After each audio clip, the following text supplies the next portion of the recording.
Hello, it's Lord Slar here, and today I am talking about my thoughts on the Faceless Ones animation. Now, I know what you're thinking, the animation actually comes out on the 16th of March, so how have I seen it? Well, I actually was able to get tickets for the Bfi Premiere Screening, which they do at the beginning of every animation. I went to the Macro Terror one last year, if you want my thoughts on that. And it was a really fun experience. I met a lot of cool people, had a nice chat, a nice drink afterwards, and it was really fun, and a very good time. But let's get on to the animation thoughts, as that's what you're all here for. Is this worth buying? How's the animation? What's the story like? So I'll first go on about how the animation itself was, and then talk a bit about the story, in case you already don't know my thoughts on that. So the animation is getting better. The animation was really good for Macro Terror. I was, praising it quite a lot, specifically for how it took liberties in the right places at points and improved the story of animation. They don't do quite as much of that in this one because it's not really necessary, given that most of the Faceless Ones is talking in rooms. There's not a whole lot of action scenes. The monsters are all very humanoid, so it's not that, it's a fairly standard one to animate. But the animation's smoother, it's more detailed, and it looked really good. There was a number of great Easter eggs in it as well, like International Electromatics, that new Who thing, I'm pretty sure it's from The Idiot's Lantern, somebody was saying. And then also you can see Roger Delgado and Sacha Dhawan in the background on the poster. It was all, fairly sound references. I'm not really a big lover of references, but it's nice little touches. It's nice that they're really decorating the background, putting a lot of love and care into these animations, because as I and others have said before, these episodes are probably going to be missing forever. So we may as well do the animations right while we have the chance. And this one is definitely a case of that, where it's not only very fluid, it's also very detailed, and it's got a lot of TLC put into it. And it's very good that they've got two teams working on animations now, as we're going to get lots of them. We're getting more and more of them coming out, and it's really great to see. And this animation was great. But my only complaint, if I was to have any, is that some of the detail on the faces of the main cast was a little bit off. For all the side characters, didn't have a problem, but with Jamie and the Doctor in particular, their faces seem really weird. Like Patrick Troughton looks much too baby-faced, because obviously he's much more kind of wrinkled and stuff in real life, and it is a bit off-putting at times when he's trying to do a serious scene, and you just see his little baby face and stuff. And then Jamie's face instead looks really craggy, like you'd expect Troughton to look like, just by the fact that he's the one who's like very fresh-faced, in the actual episodes. I don't know why that is. Hopefully maybe they address that in future animations. If not, it's not a major complaint.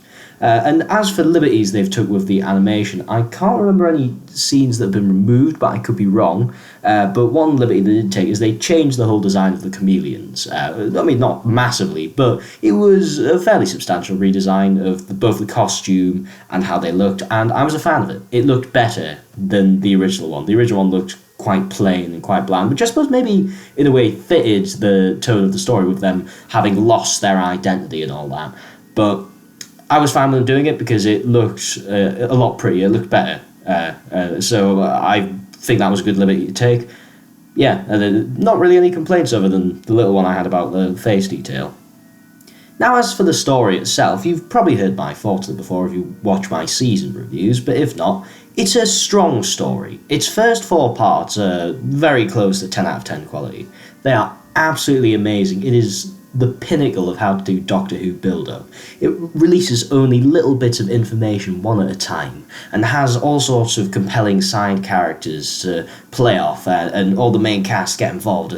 Jamie probably gets shipped off quite early, but the Doctor and Jamie work really well in this. As I said, there's good side characters like the Commandant and Samantha, and the villains are really good. They got some great actors. One of them's played by Donald Pickering, who plays Captain Blade, and the villains they're really very, how would I put this? They speak very menacingly and very downplayed. It's extremely downplayed, which makes them really creepy, especially when you don't really have any idea what's going on other than the fact that they're killing and kidnapping people, which is a bit like, whoa.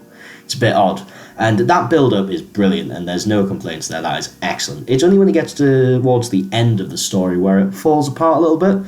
It's still alright. I was a lot more critical of my Season 4 review as I am going to be now, because I kind of warmed to it when watching these 2 parts, but some of my complaints still stand. The main one being the reveal of what's going on is very poor. They're extremely vague, and right at the end, when they sort everything out, it feels a tad rushed, especially after how brilliantly paced parts 1 to 4 were. And I have to mention how good some of the cliffhangers are, and particularly episodes 3 and 4's cliffhanger, with the plane emptying. It's like, holy shit, what's going on there? And then the aeroplane going up into space is like, how can they top this? And they don't, obviously, because it kind of goes a bit downhill after that, but it's still a very strong story, and I'd say I was probably much more critical than I am now of the story back with the season 4 review, because now I actually have a very positive impression of this story, and I highly recommend picking this up on the 16th. It's a great story, the animation is really good, it's been done properly with a lot of care and attention, the kind of care and attention that some people who've been a bit more critical of the animations maybe wanted. It's still, maybe not the highest budget or the most perfect animation, but it is the BBC, it is classic Doctor Who. I think we're lucky to be getting these animations. As long as they're of a certain quality, which I think these are, we should definitely support them. We should definitely keep on buying them to make sure that we get as many as possible. Because what's getting all of these animations made, the fact we have 2 teams now, it's all because the animations are selling so well and generating so much hype. So we need to keep that up so that we can have more missing episodes animated, and the Heartland Triton eras, which are my favourite eras, no longer kind of get looked over because a lot of the episodes aren't really watchable for a general audience. It's only weirdos like me who decide to watch reconstructions and all that. Yeah, so thanks for watching this video. If you were at the screening, tell me what you thought of the animation in the comments. Maybe if you've seen the animation by now, if you're watching this like half a month later, tell me what you thought. And yeah, I'll see you back next time for another video.